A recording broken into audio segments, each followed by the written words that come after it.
Hello my dear student.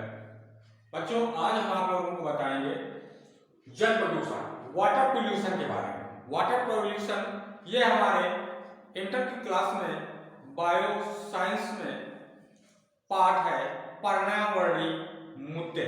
पर्यावरणीय मुद्दे में हमारा ये बताया गया है जल प्रदूषण के बारे में। तो आज हम आपको जल प्रदूषण बहुत सही तरीके से बताएंगे। इसके अंतर्गत स्रोत और दुष्प्रभाव और नियंत्रण भी बताएंगे जल प्रदूषण के बारे में। तो बच्चों, जल इस पृथ्वी पर अनमोल संसाधन है।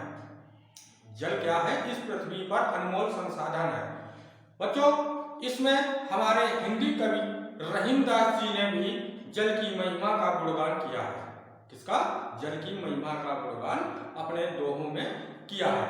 तो उनमें से दोहा है, एक जानेंगे, रही मन पानी राखिए, बिन पानी सब सून, और पानी गए न उबरे, मोती मानुष चून। वो रही मन मोती मानुष चून। बच्चों, इस दोहे से स्पष्ट है कि पानी अर्थात जल के बिना जीवन की परिकल्पना नहीं की जा सकती है। जीवन की उत्पत्ति भी जल से ही हुई है। बच्चों, अतः जल के बिना कल की परिकल्पना नहीं की जा सकती है। तो अब हम इस दोहे के बारे में आप लोगों को बताया। अब जानेंगे जल प्रदूषण, वाटर पोल्यूशन।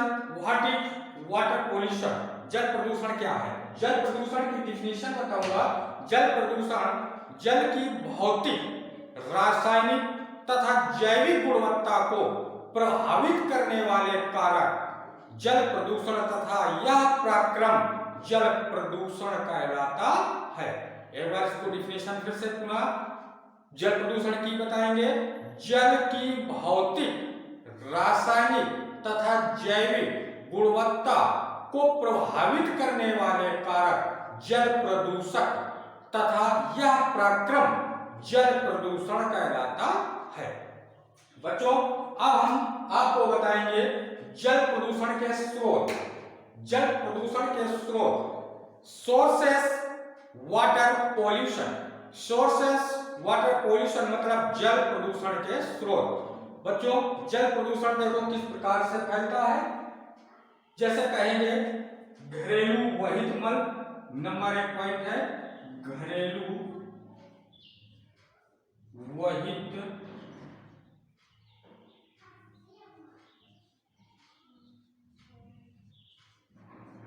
मल द्वारा जो घर के जो हम बेकार के जो हमारे अपशिष्ट पदार्थ होते हैं इनको हम बहा देते हैं और ये तालाब, नदी आदि में मिल जाते हैं। इससे हमारा वाटर पोल्यूशन होता है। और कारखानों से निकले अपशिष्ट जल, कारखानों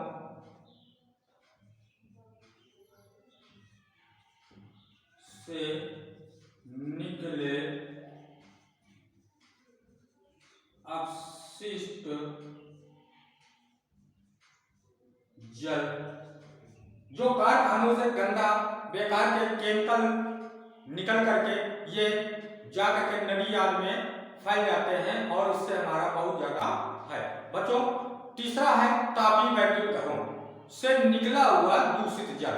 जो हमारे जहां पर विद्युत का उत्पादन होता है तो तापीय वैद्युत घरों से निकलने वाला दूषित जल, ये भी बच्चों इसका जल प्रदूषण का स्रोत है। चौथा है, जैसे हम कहेंगे कि ये तेल रिसाव कृषि रसायनों द्वारा, तो तेल रिसाव से भी होता है। तेल रिसाव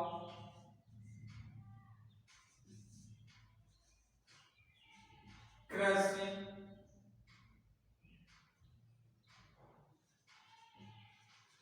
साधनों के द्वारा भी हमारा वाटर पोल्यूशन होता है। जो कृषि में जो रसायन, जो हमारे तमाम प्रकार के जो रसायन हैं, तो कृषि साधनों में जो हमारे रसायन उपयोग किए जाते हैं उनसे भी हमारा वाटर पोल्यूशन होता है।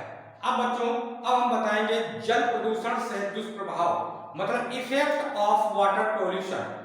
ये इफेक्ट किस पर पड़ता है, अपने मानव जीवन पर बताएंगे।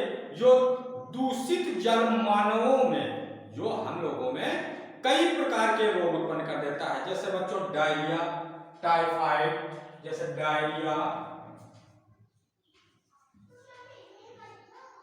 ये दूषित जल ग्रहण करने से डायरिया, टाइफाइड,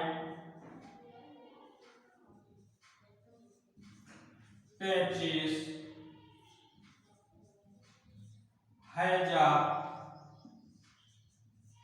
और पेट में जो हमारी अनेक प्रकार की जो कृमियां होती हैं, पेट में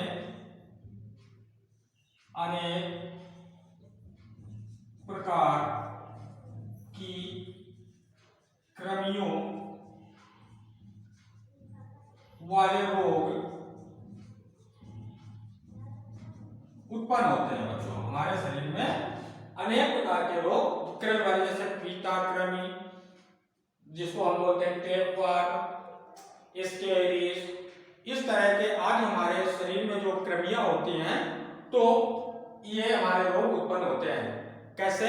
दूषित जल पीने से। दूषित जल पीने से क्या क्या हुआ? डायरिया, टाइफाइड, हैजा और पीलिया भी हो जाता है, और हमारा पेट में विभिन्न प्रकार की जो कृमियां होती हैं उनके कारण भी हमारे कई प्रकार के रोग उत्पन्न हो जाते हैं।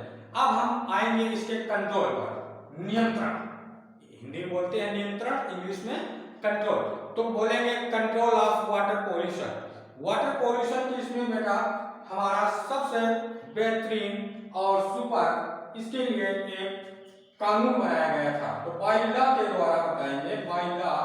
बाइला हमारा क्या इसमें है, इसमें देखो पनिशमेंट भी मिलती है, और कब से कब तक क्या हमारा चालू किया गया था, उसके क्या हमारे उपाय रोकथाम करने के इसमें नियंत्रण बताया गया है। तो इसके नियंत्रण के लिए सन 1974 में जल प्रदूषण निवारण तथा नियंत्रण कानून बनाया गया था। कौन सा कानून बनाया गया था, एक बार फिर से बताऊंगा। सन 1974 में जल प्रदूषण निवारण तथा नियंत्रण कानून बनाया गया था, जो बच्चों जो सन 1988 में लागू हुआ था। बना कब था? 1974 में, लागू कब हुआ? 1988 में। और इस नियम का, इस कानून का क्या नाम है? जल प्रदूषण निवारण तथा नियंत्रण कानून। ये बच्चों प्रश्न आ जाते हैं हमारे एग्जाम में, तो इसको सही से इसको समझेंगे। लगाया गया था, तथा समय समय पर इस कानून में संशोधन भी हुए। मानकों का उल्लंघन करने वाले पर सजा, दंड का भी प्रावधान है। केंद्र तथा राज्य स्तर पर भी प्रदूषण बोर्ड तथा जांच प्रयोगशालाओं का निर्माण भी किया गया है। तो बच्चों इस प्रकार से हमारा ये नियंत्रण भी होता है इसका। तो आज का वीडियो इतना ही, आप लोगों को समझ में आया होगा। जल प्रदूषण या वाटर पोल्यूशन को मैंने आप लोगों को बताया। आप इससे कई प्रकार के रिलेटेड क्वेश्चन का जवाब आप दे सकते हैं। अगर वीडियो अच्छा लगा हो तो बच्चों चैनल को लाइक शेयर सब्सक्राइब जरूर करें।